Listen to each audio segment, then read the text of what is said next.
আমরা কি শুধুমাত্র আসলে নিজের স্বার্থ নিয়ে ভাবার জন্যই এতটুকুই আমাদের কাজ? Then why are you telling this as an industry? আপনি বলেন না যে আমি টাকা কামাই করতে আসছি, বুক ফুলে বলে। আমাদের জোরে হচ্ছে কন্টেন্ট, এবং বাংলাদেশের মানুষ এখন পর্যন্ত বাংলাদেশের গল্প দেখতে স্বাচ্ছন্দ্য বোধ করে, যেটার প্রমাণ আমরা পেয়েছি যে অনেক হলিউডের সিনেমা পাশের স্ক্রিনে চললে বাংলা সিনেমাটা কিন্তু ভালো যায়। প্রবলেম কিন্তু ওখানে হয় না।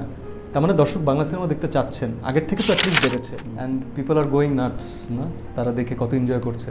একটা জিনিস আফসোস লাগে যে মানে আমরা আসলে অডিয়েন্সকে এই ধরনের উচ্ছ্বাস দিতে পারি না কেন। মানে চেষ্টা তো কমতি থাকে না, বাট আসলে হয় না। হয়তো ইনশাল্লাহ একদিন হবে। আপনি বিদেশি ফুল লাগাতে গিয়ে নিজের দেশের ফুলের বাগান যদি অলরেডি নষ্ট করে ফেলেন, তাহলে 2 ঈদে সিনেমা আসবে, ব্যবসা করবে, এবং বাকি 10টা মাস এই এমন করে আকাশের দিকে তাকিয়ে বসে থাকতে হবে যে কবে ওরা একটা সিনেমা পাঠাবে, সেই সিনেমা আমরা চালাবো।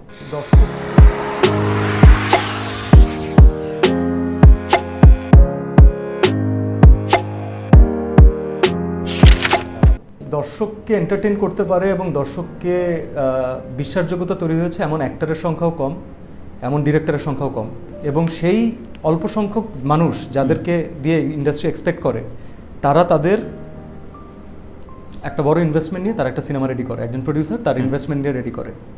যে প্রডিউসার সিনেমা বানাতে এসেছে, আর কোনো সেকেন্ডারি থট তার মাথায় নেই, সে যখন একটা 2 কোটি টাকা, 3 কোটি টাকা, 4 কোটি টাকার একটা রিস্ক নেয়, সে কিন্তু প্রথম চিন্তা করে যে আমি কোথায় সবচেয়ে কম রিস্ক ফ্রি খেলতে পারবো। That event is Eid. কারণ হচ্ছে ঈদের সময় মানুষের মাঝখানে বাইং ক্যাপাসিটিটা বাড়ে। আমি ব্যবসায়ের ভাষা বলছি। টাকা বেশি খরচ করার মতো সময় থাকে এবং মানুষজন ফ্রি থাকে, সোজা কথা। তারা ফ্যামিলি নিয়ে এন্টারটেইনড হতে চায়, বাইরে যেতে চায়। এই কারণে সবাই না তার ওই প্রোডাক্টটা বানানো হয়ে গেছে মনে করেন আরও 6 মাস আগে, 8 মাস আগে। সে দেখতে পাচ্ছে কিন্তু যে সামনে 2 মাস 3 মাসের একটা লম্বা ব্রেক আছে, ভালো সিনেমা, বড় সিনেমা মুক্তি পাচ্ছে না। আপনি কাউকে কনভিন্স করতে পারবেন না সে তখন সিনেমা মুক্তি দিবে। এটা ততক্ষণ পর্যন্ত হবে না যতক্ষণ পর্যন্ত আমরা স্বাবলম্বী না হব। কিন্তু যেই প্যাটার্নে আমরা কাজ শুরু করেছি, আর সিনেমা পাঠাবো, এরপরে এটা রিলিজ করব, এরপরে ওইটা আসবে, হ্যাঁ, তো এই প্যাটার্নে আপনি নিজের স্বার্থটা ঠিকই কিন্তু উদ্ধার করে নিচ্ছেন, যারা আনছেন, যারা দেখাচ্ছেন। বাট আমরা কি শুধুমাত্র আসলে নিজের স্বার্থ নিয়ে ভাবার জন্যই এতটুকুই আমাদের কাজ? Then why are you telling this as an industry? আপনি বলেন না যে আমি টাকা কামাই করতে আসছি, বুক ফুলে বলে। আমি তাদের কোনো কথাকে মানে আসলে কোট করতে চাই না, আনকোট করতে চাই না। তারা ছবি আনছেন, খুবই ভালো কথা। তাদের যদি ডিস্ট্রিবিউশন চ্যানেলটা সুন্দর হয়, বড় হয়, তাহলে হু নোজ একদিন আমাদের ছবিও তো ওখানে চলে যাবে, রাইট? প্রবলেমটা হচ্ছে আমি একটা জিনিসই চাচ্ছি, সেটা হচ্ছে কোঅর্ডিনেশন। আপনি একটু কোঅর্ডিনেশনটা সেট করে দিন না। হোমগ্রাউন্ড আমি এখন যে মুক্তবাজার অর্থনীতির কথা বারবার আমরা বলি না, আমি আসলে এখন মানে এটা বলে নিজেকে এখন ছোট লাগে। তারপরে আমরা নিজেই লিখেছি যে না দেশ, কমেন্টের মধ্যে লিখে ফেলবে হঠাৎ করে, ধরেন যে না দেশ, তার আবার হিরো, তার আবার সিনেমা, মানে এই ধরনের কথাবার্তা। আমরা দিকে যেমন আমি অনেক পজিটিভলি ভাবার চেষ্টা করছি। মার্কেট যদি ওপেন হয়ে যায়, তাহলে আমি চাই আর না চাই আমাকে একটা 600 কোটি টাকার সিনেমার সাথে কম্পিট করতে হবে। আমার কম্পিট করার মানে আপনি তো ইভেন গ্রাউন্ড দিতে পারছেন না আমাদেরকে। কম্পিট করার তো ইভেন গ্রাউন্ড নেই প্র্যাকটিক্যালি। আমাদের জোরে হচ্ছে কন্টেন্ট, এবং বাংলাদেশের মানুষ এখন পর্যন্ত বাংলাদেশের গল্প দেখতে স্বাচ্ছন্দ্য বোধ করে, যেটার প্রমাণ আমরা পেয়েছি যে অনেক হলিউডের সিনেমা পাশের স্ক্রিনে চললে বাংলা সিনেমাটা কিন্তু ভালো যায়। প্রবলেম কিন্তু ওখানে হয় না। তার মানে দর্শক বাংলা সিনেমা দেখতে চাচ্ছেন, আগের থেকে তো অ্যাটলিস্ট বেড়েছে। আমার লজিকটা হচ্ছে যে আপনারা প্লিজ একটু কোঅর্ডিনেশনটা মেনটেন করেন, একটু শিডিউলটা দেখেন না। দর্শক যখন ভুল বুঝেন, আমরা কিন্তু তাদেরকে বুঝাতে পারি না যে আমাদের কেন সরে আসতে হচ্ছে। ঠিক আছে, সব একসাথে পেরে যাবো এটাও তো সম্ভব না আসলে। আমিও তো শিখছি, আমার এখনও লার্নিং ফেজ। বাট আমি আপনাকে বললাম না যে আমি আসলে সবার জন্য কাজ করতে চাই, এমন না যে মানে কোনো স্পেসিফিক এরিয়ার জন্য কাজ করছি। বাট আমি ফর্মুলা ট্রাই করিনি আসলে ওইভাবে। আপনি যদি খেয়াল করেন, আমি বলবো যে পোরামন 2 যখন ছিল, পোরামন 2 কিন্তু অনেকটা ফর্মুলার সিনেমা ছিল নিয়েছে, কারণ হচ্ছে ওখানে কিন্তু ওই স্ট্র্যাটেজিটা খাটানো হয়েছে। স্ক্রিন প্লে কিন্তু সবসময় এমন থাকে না। আমাকে কিন্তু জানতে হয় যে এখানে গান ঢুকবে, এখানে এটা হতে পারে। যেমন আমার প্র্যাকটিক্যালি আমার অপারেশন সুন্দরবনে যখন আমাদের গান ঢুকে যাচ্ছে হঠাৎ করে, আমার কাছে কিন্তু জিনিসটা দৃষ্টিকটু লেগেছে। আমার কাছে মনে হচ্ছে this is gonna harm the story. আচ্ছা, এখন আপনি যদি ফিল্ম মেকিংয়ের কথা চিন্তা করেন ইন আ বিগার পার্সপেক্টিভ, তো ওই গানটা কিন্তু একটা এন্টারটেনমেন্টের সোর্স। যখন কেউ ময়মনসিংহে বসে ছবিটা দেখছেন, সে কিন্তু এটা এনজয় করছেন। তো আমি মাল্টিপ্লেক্সের কথা ভেবে সিনেমা বানাতে পারছি না, আমি সিঙ্গেল স্ক্রিনের কথা ভেবে সিনেমা বানাতে পারছি না, ফর্মুলাতেও সিনেমা বানাতে পারছি না। আমার মনে হয় যে আমাকে আরেকটু সময় দিলে আমি চেষ্টা করছি যে এই জায়গাটা বোঝার, আমি শেখার চেষ্টা করছি। আচ্ছা, তবে আমি সবার জন্য কাজ করতে চাই, আমি কমিটেড। আমি যদি আমার শেখার মধ্যে অনেক ভুল আছে, প্রতিদিন সেটাকে রিরাইট করছি, বাট আমার মনে হয় যে চেষ্টা করতে, আমাদের অনেকদিন কাজ হচ্ছে না। হ্যাঁ, এটাও ফ্যাক্ট যে আমরা এক জায়গায় দায়বদ্ধ। যখন যে কাজ আমরা নিয়ে এসেছি, দ্যাট ওয়ার্ক ওয়াজ স্পেশাল। যে ক্যারেক্টারগুলো প্লে করাচ্ছে রায়হান রাফি, সেখানে অবশ্যই একজন ডিরেক্টর যদি মনে করেন যে সেখানে আমি প্রপার কাস্টিং না, তো সেখানে আমি কেন জোর করে আসবো? আমি কখনো ওকে কাজ নিয়ে বলি না, আমি ওকে বলি যে হোয়াট ইজ ইউর প্ল্যান, আমি এটা প্ল্যান করছি, তুমি কি ওই সময় তুমি কি কোনো কিছু প্ল্যান করছো নাকি, যেন জিনিসটা ক্ল্যাশ না করে। যে একজন অনেক বড় শাহরুখ খান ফ্যান, তো আমার খুব ভালো লাগছে যে জওয়ান শাহরুখ খানের লাইফের সবচেয়ে বেস্ট ফর্মুলা হিসাব করলে বেস্ট কমার্শিয়াল ফিল্ম হয়েছে, রাইট?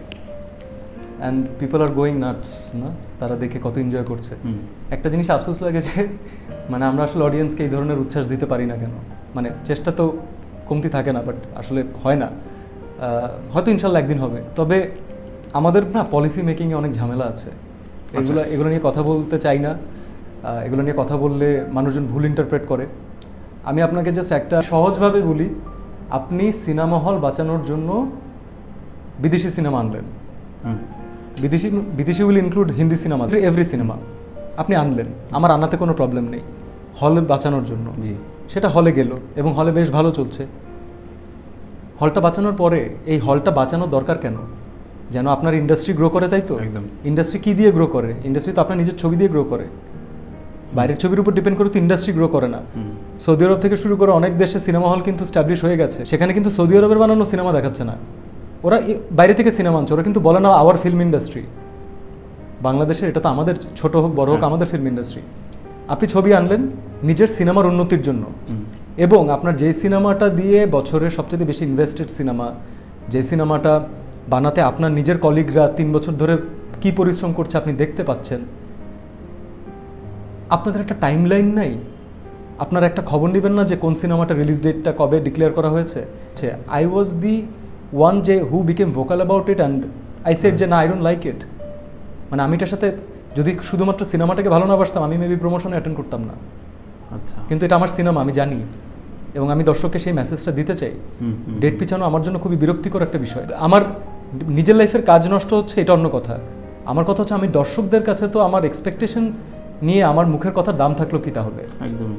প্রমোশন তো আমরা করি, ডেটটা তো আমরাও বলি। হ্যাঁ, এখানে না দর্শক আমাদেরকে ভুল বুঝেছে, এবং আমি মনে করি দর্শক 100% রাইট, তাদের সে অধিকার আছে, কারণ আমরা কমিটমেন্ট ব্রেক করেছি, আমার টিম কমিটমেন্ট ব্রেক করেছে। ভালো হয়েছে যেটা আমরা সময় যখন পেয়েছি, আমরা ভিএফএক্সটাকে মজবুত না ভাই, মানে this is the best VFX possible right now. আপনি বিদেশি ফুল লাগাতে গিয়ে নিজের দেশের ফুলের বাগান যদি অলরেডি নষ্ট করে ফেলেন, তাহলে 2 ঈদে সিনেমা আসবে, ব্যবসা করবে, এবং বাকি 10টা মাস এই এমন করে আকাশের দিকে তাকিয়ে বসে থাকতে হবে যে কবে ওরা একটা সিনেমা পাঠাবে, সেই সিনেমা আমরা চালাবো।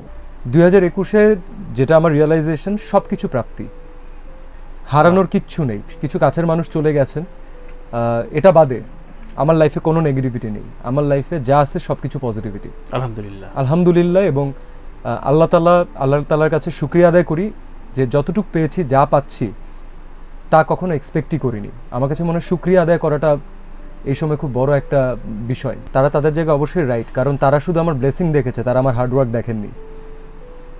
আমার সাথে যারা কাজ করেছে, আমি যেসব কাজ থেকে রিজেক্টেড হয়েছি, সেই রিজেক্টেড কাজে যারা কোয়ার্টিস্ট ছিলেন, তারা জানেন যে আমার উপর থেকে কি কি গিয়েছে। কারণ আমরা তো আমাদের সফলতা, আমাদের সাকসেস, কোন অ্যাওয়ার্ডটা পেলাম, কতদিন সিনেমা চললো, এগুলোকে অনেক বড় করে দেখাই। কোন সিনেমা করতে গিয়ে অনেক বেশি এক্সপেকটেশন ছিল কিন্তু সেটা থেকে রিটার্ন আসলো না, কোন কাজ থেকে 3 দিন কাজ করার পরে আমি বাদ হয়ে গেলাম, রিপ্লেসড হয়ে আরেকজন আর্টিস্ট কাজ করলেন। কোন কো আর্টিস্ট আমি এতটাই নতুন অথবা এতটাই ছোট যে আমার সাথে স্ক্রিন শেয়ার করবেন, যে কোনো আর্টিস্টকেই পার করতে হয় আমার কাছে মনে হয়।